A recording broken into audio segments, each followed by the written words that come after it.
Hello, my name is Mara and welcome to Books Like Whoa.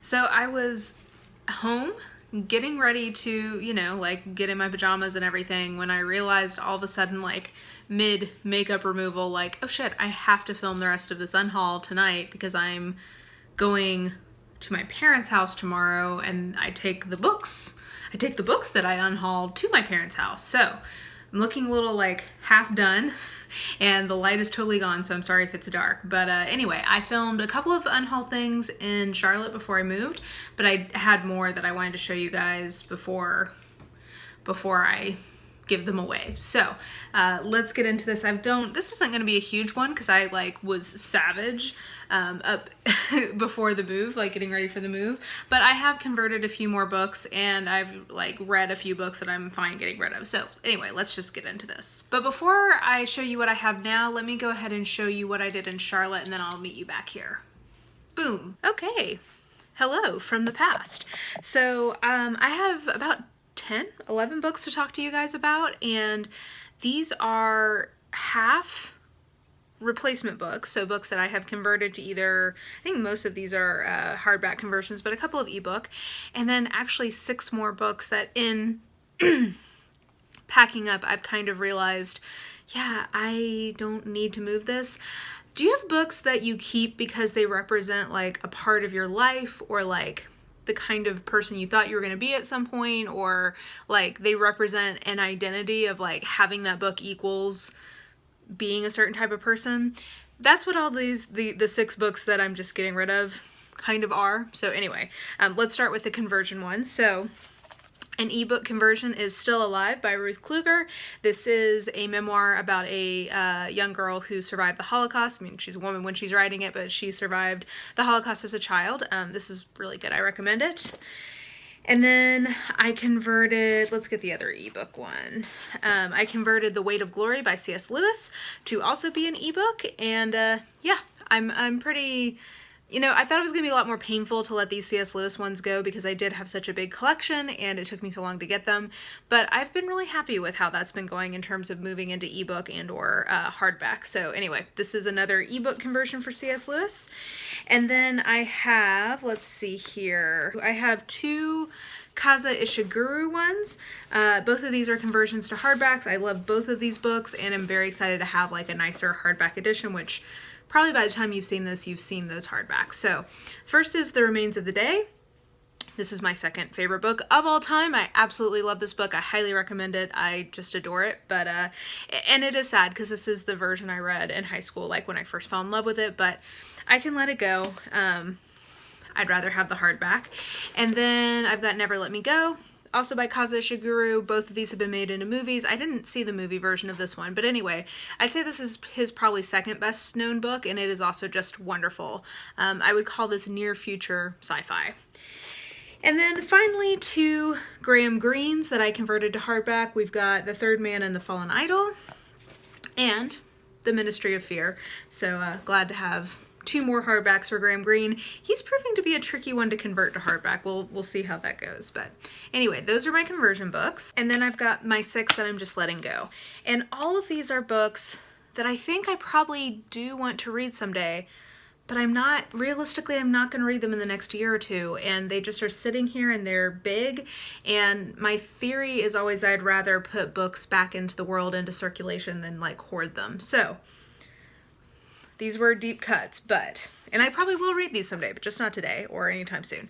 Cost of Discipleship by Dietrich Bonhoeffer. Bonhoeffer to me is the most important kind of origin of postmodern theology, and has a lot of very interesting ideas about sort of what does faith look like outside of institutions. So anyway, I will hopefully read this at some point, but just not soon.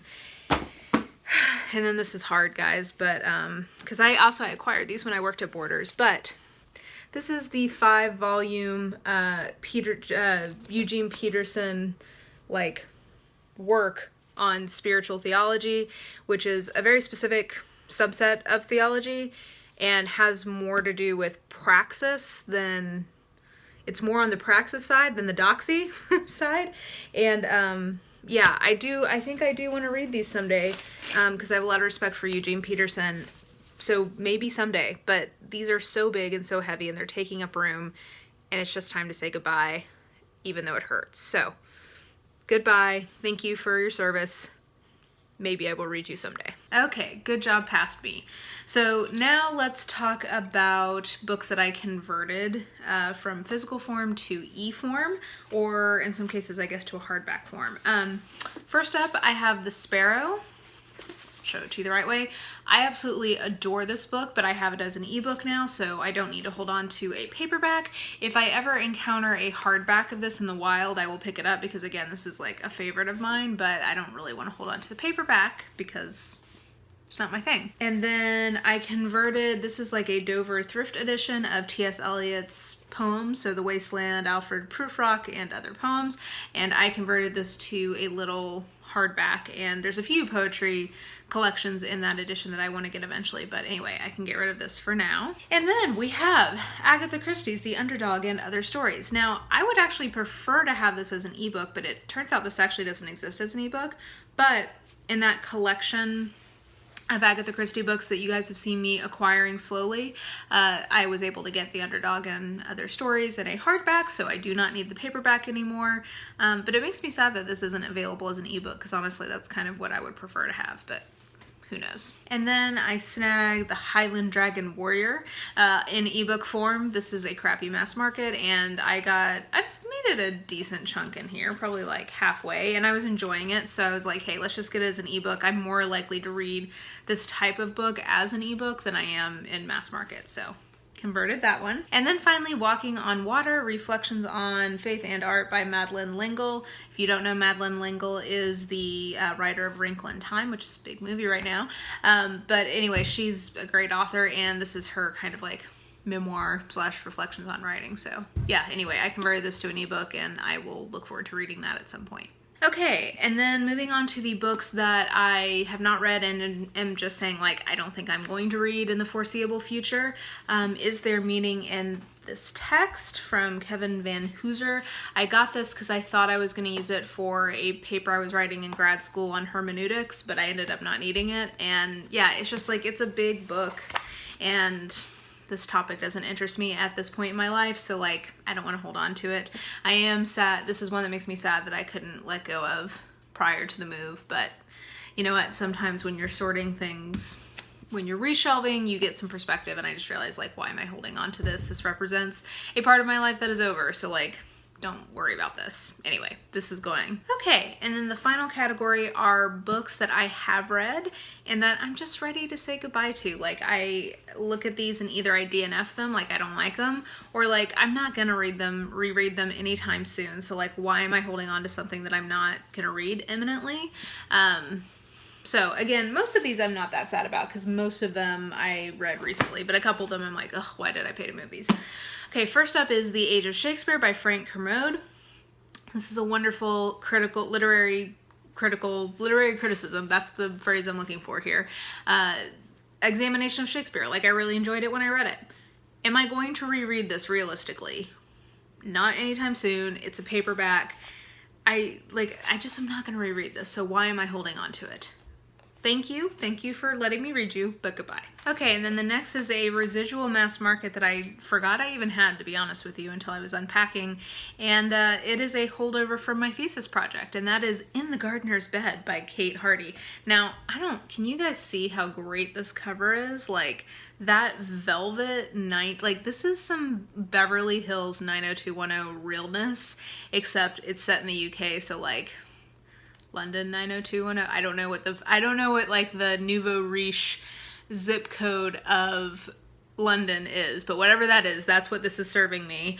And it was fine. Like, it's a category romance, and yeah, I used it as an example of something that category romances do, but like, I don't need it. It does not exist as an ebook, but I put it on my little list, so if it ever becomes available as an ebook, I would happily buy it just as like reference, but I don't really want to keep a mass market just for that, if that makes sense. The next is a book I DNF'd and can like sorry to the author and the publisher, but like honestly, can straight up go fuck itself.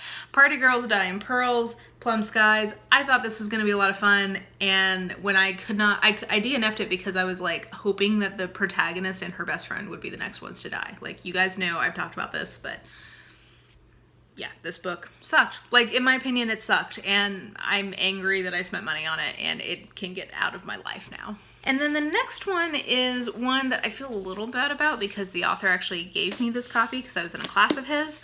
But you know what? I've read what I wanted from this, and I'm not going to reread it, and I'm not going to read the rest of it. So, like, it's time to let it go.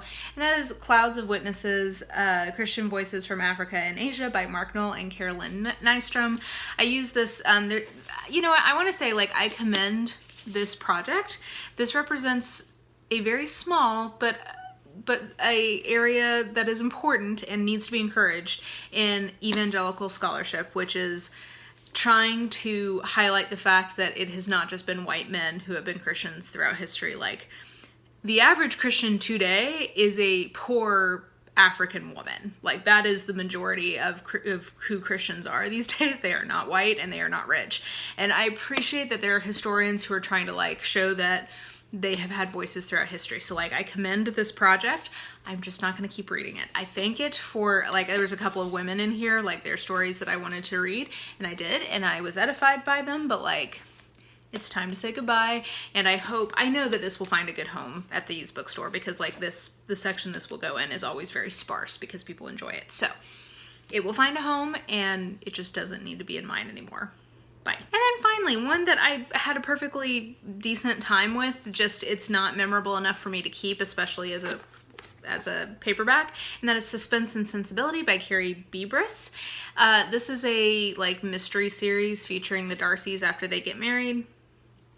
Yeah, it was fine. Like, I will not think about this anymore after this moment, but it was fine. It just doesn't need to stay in my collection. Okay, and yeah, that is the last few books that I'm taking to the used bookstore. I've got a nice little, I've been accumulating some because some of the ones you saw in my last Unhaul have not yet gone to the used bookstore. So I actually think I'm gonna have like a good 40 to 50 books to take, so I should have a nice little payday hopefully from that. But yeah, I'm excited to do that, and I hope you guys enjoyed watching this. I think you guys enjoy my unhauls, and I believe in routinely unhauling. If you buy as many books as I buy, you gotta be able to let some go. Like, where would they go? Like, I'm not just going to have, well, I would love that. I was gonna say, I'm not just gonna have a house entirely filled with bookcases, but like, that's kind of hashtag goals. Anyway, let's not go there. I like to be able to get rid of books on a regular basis, and you guys like watching me do it. So hopefully you guys enjoyed this video. If you did, please like, subscribe, follow me on the social medias if you are so inclined. I have all that information listed in the description box below. I think that will do it. I hope you guys are having a great day, and I will just talk to you soon.